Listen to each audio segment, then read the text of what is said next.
Καλησπέρα σε όλους παιδιά. Κάνουμε αυτό το βίντεο για να σε ενημερώσουμε για το τι πραγματικά συνέβη την περασμένη εβδομάδα.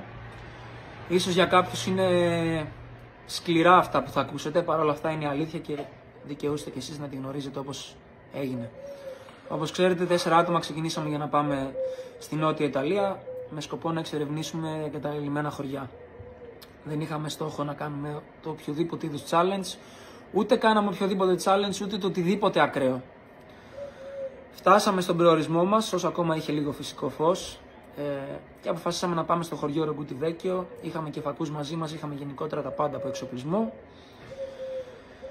Και αφού περιπλανηθήκαμε για λίγο στους δρόμους, αποφασίσαμε να μπούμε σε ένα από τα σπίτια που είχε εκεί πέρα. Μπαίνοντας μέσα, εγώ πρώτος αντίκρισα ένα μπαλκόνι μπροστά μου, το οποίο δεν είχε ούτε κάγκελα ούτε τίποτα. Βγήκα έξω και καθώς γύρισα για να μπω μέσα, είδα τον Τζάνε να δεν κοιτούσε κάτω, πάτησε το δεξί του πόδι στο τσιμέντο και το αριστερό απλά έφυγε στο κενό, με μένα να το βλέπω όλο live, χωρίς να μπορώ να κάνω απολύτως τίποτα. Το χάσαμε τελείως. Απλά πάγωσε ο χρόνος. Χάσαμε. Δεν μπορούσαμε να καταλάβουμε. Ήμασταν σε τόσο κατάσταση σοκ που δεν μπορούσαμε να καταλάβουμε αν είναι πραγματικότητα, αν το ζούμε στη φαντασία μας όλο αυτό. Πήρα τηλέφωνο το 112, ήρθαν οι πρώτοι καραμπινιέροι, ήρθαν δεύτεροι καραμπινιέροι, ήρθε το rescue team. Είχαμε μια ελπίδα ως το τέλος ότι ξέρεις τι, ότι ίσως είναι ζωντανός. Τελικά το rescue team μας είπε το. Μας είπαν ότι ο θάνατός του ήταν ακαριαίος, δεν ταλαιπωρήθηκε το παιδί.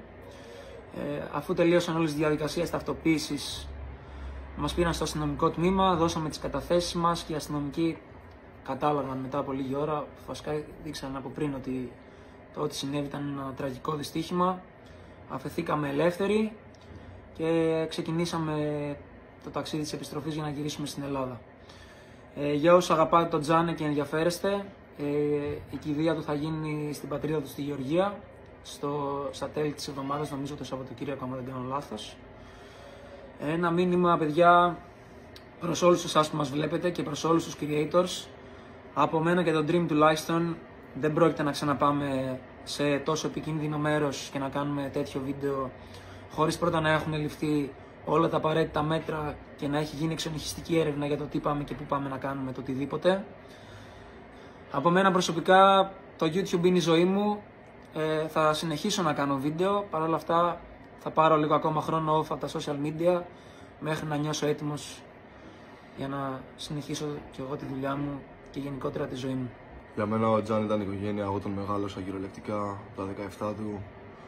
Ζούσε εδώ πέρα σε αυτό το σπίτι, ερχόταν κάθε μέρα, έμπαινε στο σπίτι έτσι. Δεν ξέρω ακριβώς πώς θα συνεχίσει, τι θα συνεχίσει από όλη τη φάση, δεν είμαι σε κατάσταση να πω ναι αυτό, ναι εκείνο, ναι το άλλο. Το μόνο σίγουρο είναι ότι αυτό το legacy το χτίσαμε μαζί με τον Τζάνε και δεν μπορώ να το αφήσω σε καμιά περίπτωση να πεθάνει.